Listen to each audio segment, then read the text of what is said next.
Today we're looking at must-find dollar bills that you can be looking for from the bank. So you go to the bank, ask for dollar bills, maybe you can afford 20 or 50 or 100 at a time. You search through them for different types of errors that we're going to talk about that can give your dollar bills some extra value. So let's just hop into it here. First off is a 1974 $1 bill. It looks very normal here on the back printing of the bill, but here on the face of the bill you can see it has a multiple impression error. The design there has been printed multiple times, right? Now this bill is graded by PMG at a 63, so the condition will always affect the value as well. But this $1 bill ended up selling for over $1,400, all because of that multiple impression error.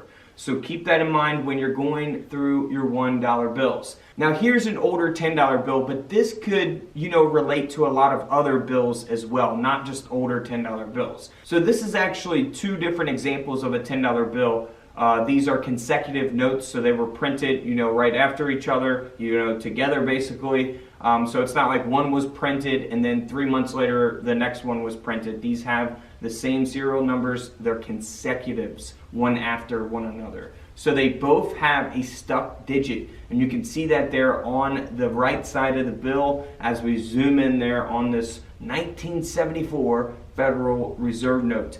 $10 looks normal on the back of the bills, but these two bills together sold for $300 at auction. Not bad for $20. Moving right along to a 1977 $1 bill. Again, looks very normal here on the face of the bill, but on the back you can see that it has an insufficient inking error. This is also graded by PMG as well at a 64 this time, and this Federal Reserve note ended up selling for over $310. Super simple error to look for there. This one is actually a really easy one to look for as well. You don't have to inspect the bill very closely. It's just missing that black seal over there on the left side of the bill. So it's an insufficient inking error as well on this 1977 Federal Reserve note. Now this $1 bill ended up selling for $186. Moving right along to another dollar bill that has an insufficient inking error on the face printing of the bill. So you can see that obviously here on the face of the bill. This time this dollar bill is graded by PCGS.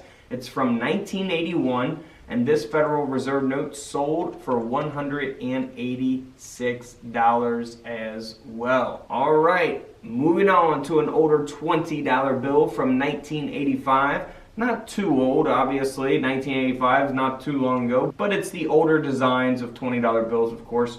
Now this has an offset printing error. So we are going to see that here on the back of the bill. So you'll see the design from the face of the bill here on the back of the bill. Now this $20 bill sold for $159. Moving right along to a 1985 $1 bill. Now you'll notice on the face of the bill, it's missing the seals, the serial numbers, all the numbers there, and you'll see that those are printed here on the back printing of the bill. So the overprint is on the back of the $1 bill, and that's why this bill sold for $247.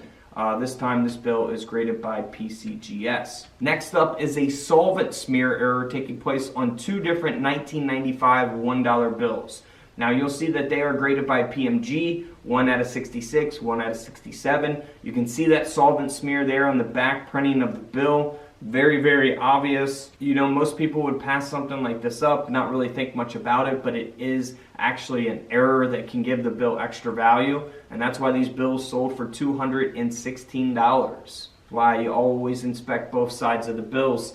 Now this next one is a $100 bill from 1996, and you'll see that this also has a solvent smear here on the face of the bill, and you'll see that really on the whole face of the bill. You'll see all that black ink there smeared. The United States of America down at the bottom, at the top of the bill. It's kind of all over, right? So this bill graded by PCGS ended up selling for over $200. Someone doubled up on their money there. Now here are some $20 bills from 1996. These have a partial face to back offset errors going on here. So You'll see offset errors like we looked at earlier where the whole design of the face of the bill is on the back of the bill. or vice versa. But on these bills, on the back of these bills, you'll only see a partial part of that printing from the face of the bill. So that's why it's partial face to back offset. You'll see that there in the corner as we are zoomed in there on the $20 bills. So these bills ended up selling together for $222. Moving right along to a bill from the year 2001. Now it does have a very high grade by PCGS, but it also has a very rare error. So it has a mismatched serial number. Now we have discussed these in a lot of my currency videos, so I'll always try to throw one of these in if I do see one sell at auction. Now this example is really interesting. This dollar bill sold for $630 at auction. So you can see here on the left side of the bill it starts with 7644 and then it ends in 847.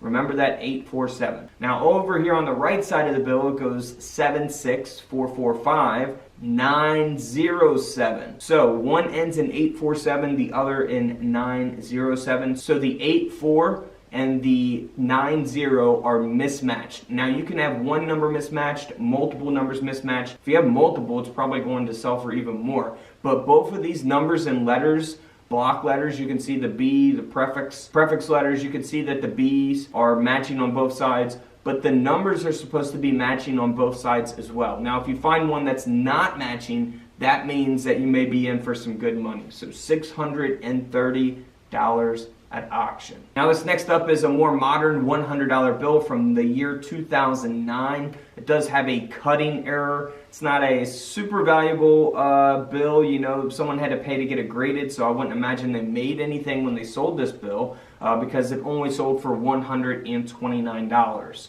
So not really making much of a profit there, but if you're buying it, you know, it's always worth $100. You really only spent $29 for you know, a minor cutting error. And also, you know, if it had a higher grade than a 55, of course, it could have sold for, you know, even more money. Now here's an error, a missing print error that we've looked at in some previous dollar bill videos. This is graded by PMG at a 65, and this dollar bill ended up selling for $750 at auction. And the back printing of the bill looks completely normal like any old dollar bill would. So always inspect both sides, look at the numbers, look at the block letters, look for all kinds of different errors because some of them can be extremely valuable. And don't forget to subscribe in the middle. Feel free to check out the videos to the left of me. And until tomorrow, I'll see you guys in the comment section below. This is Couch Collectibles, and this is where I disappear.